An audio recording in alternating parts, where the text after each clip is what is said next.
Hey guys, this is Physics to See, and today we are going to see about the two things which are very important and basic for vector calculus. That is nothing but gradient and divergence. Without these two, we cannot pursue our career in engineering or mathematics or physics. Come on guys, let's have some fun and learning together. Now, before getting into the concept of gradient, divergence and curl, we have to get to know a term called field. F-I-E-L-D. Field. If your people are aware of the field, like paddy field, rice field, yes, the word field which I am going to talk is also similar to that kind of field. In those fields, each and every point is going to represent the quantity of rice or quantity of the crop. But this field in which we are going to talk, each and every point in the field is going to represent a physical quantity. For example, now let us consider a rod or a solid metal and it is placed in room temperature, that is 25 degrees Celsius, and let us provide a heat source which can increase the temperature of this side of the metal to 50 degrees, and this heat is going to flow through this metal and it's going to increase the temperature of other side of the rod to 35 degrees. And if you are wondering why this man is giving a heat source, why he is even telling there is increase in temperature due to heat source, and why the heat is flowing through the metal and it is causing a temperature rise of 35 degree, if you are wondering about these things, don't worry, I will explain it to you. In the case of solids, each and every molecule have a definite space to occupy. It strictly occupies the position given to that molecule. It doesn't come out of it. Like if you are just going to apply energy on a person next to you or any objects besides you, it's just going to move out of that position. Since this is a solid, the molecules cannot move out of this position, or this molecule cannot pop out of this material and just disappear in the air as it does in liquids like water.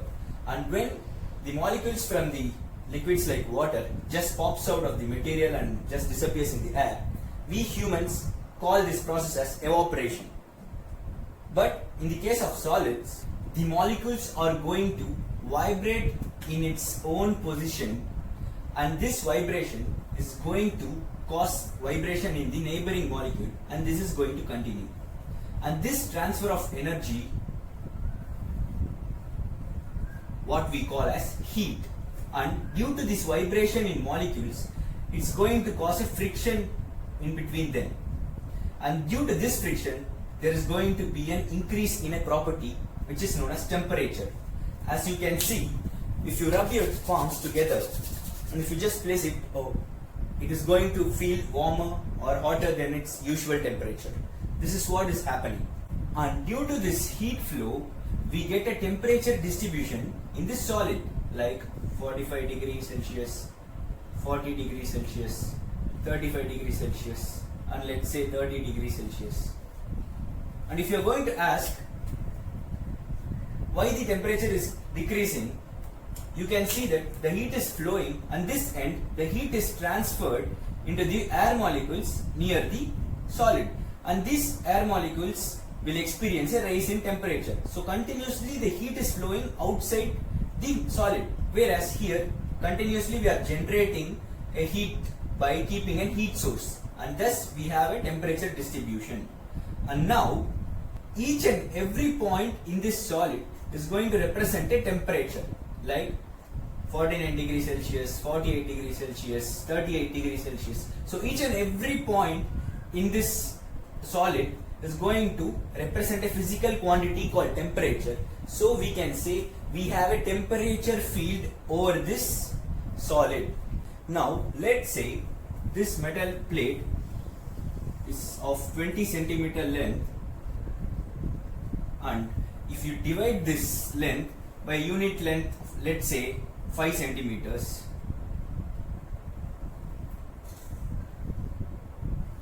so each length be 5 centimeters. So if you can see 5, 10, 15, 20, and the quantity which tells you how much the temperature is going to change in this field when you're moving from one point to another point is called gradient of this temperature field. For example, and the gradient of a scalar is going to be a vector because we have to show the direction in which the change is happening. Usually, if you take, let's consider a point A and point B, wherever it can be, and if you measure the temperature difference between A and B, so it's going to be 45, 35, it's 10. How much the temperature is going to change when you move from that position to another position? So we will follow the definition. So 45 minus 10 is like 10 degrees Celsius divided by the how much you are moving. So from A to B it's going to be 5, 10 centimeter. So the gradient of the temperature field is going to be 1 degree Celsius per centimeter. That means if you are going to move 1 centimeter, you will experience a drop of 1 degree Celsius in this field when you move in x direction. This gradient is only for in x direction. If you move in any other direction other than x, the gradient is going to be changed. That is why a gradient of a scalar is a vector quantity, because for the gradient we have to mention the magnitude and as well as direction. Similarly, a divergence is for vector quantity. If the same amount of heat is flowed in all the regions from here to here, then we would have got equal temperatures at all points. But we are having 50, 45, a decrease in temperature. That means not same amount of heat is flowing. The energy is reducing. And a quantity which shows how much the heat flow is reduced when you move from point A to point B or from one point to another point is known as divergence of a vector field, and this is going to be a scalar because it is not necessary for us to mention the direction of change. It is obvious that the direction of change is going to be the direction of vector. So we are just going to quantify how much the vector field is going to change. So the divergence of a vector is just going to give you a number or a scalar quantity which is just showing you how much the vector field is changing with respect to the spatial coordinates.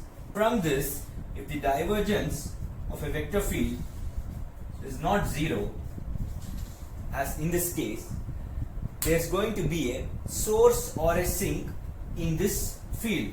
For example, see, you can see that divergence is not zero. We have a change. That means there should be some source which is going to give this vector quantity. Whereas if the divergence is zero, there's not going to be any source or a sink. For example, a uniform flow of a fluid does not going to have any source or a sink. That is why we say that the divergence of a velocity vector of the fluid molecules in a uniform flow is zero. So this is the actual meaning of gradient and divergence. So both the operators are going to give the change in physical quantity with respect to the spatial coordinates, where the divergence is for vector quantity and gradient is for scalar quantity. And in the case of gradient, people usually prefer to say the gradient of a scalar field only in direction in which we get a maximum change, but that doesn't matter a lot as the word gradient itself means change. And if you like this video, please watch it and share it with your friends, and please don't forget to subscribe to this channel. Thank you guys. Have a very good day.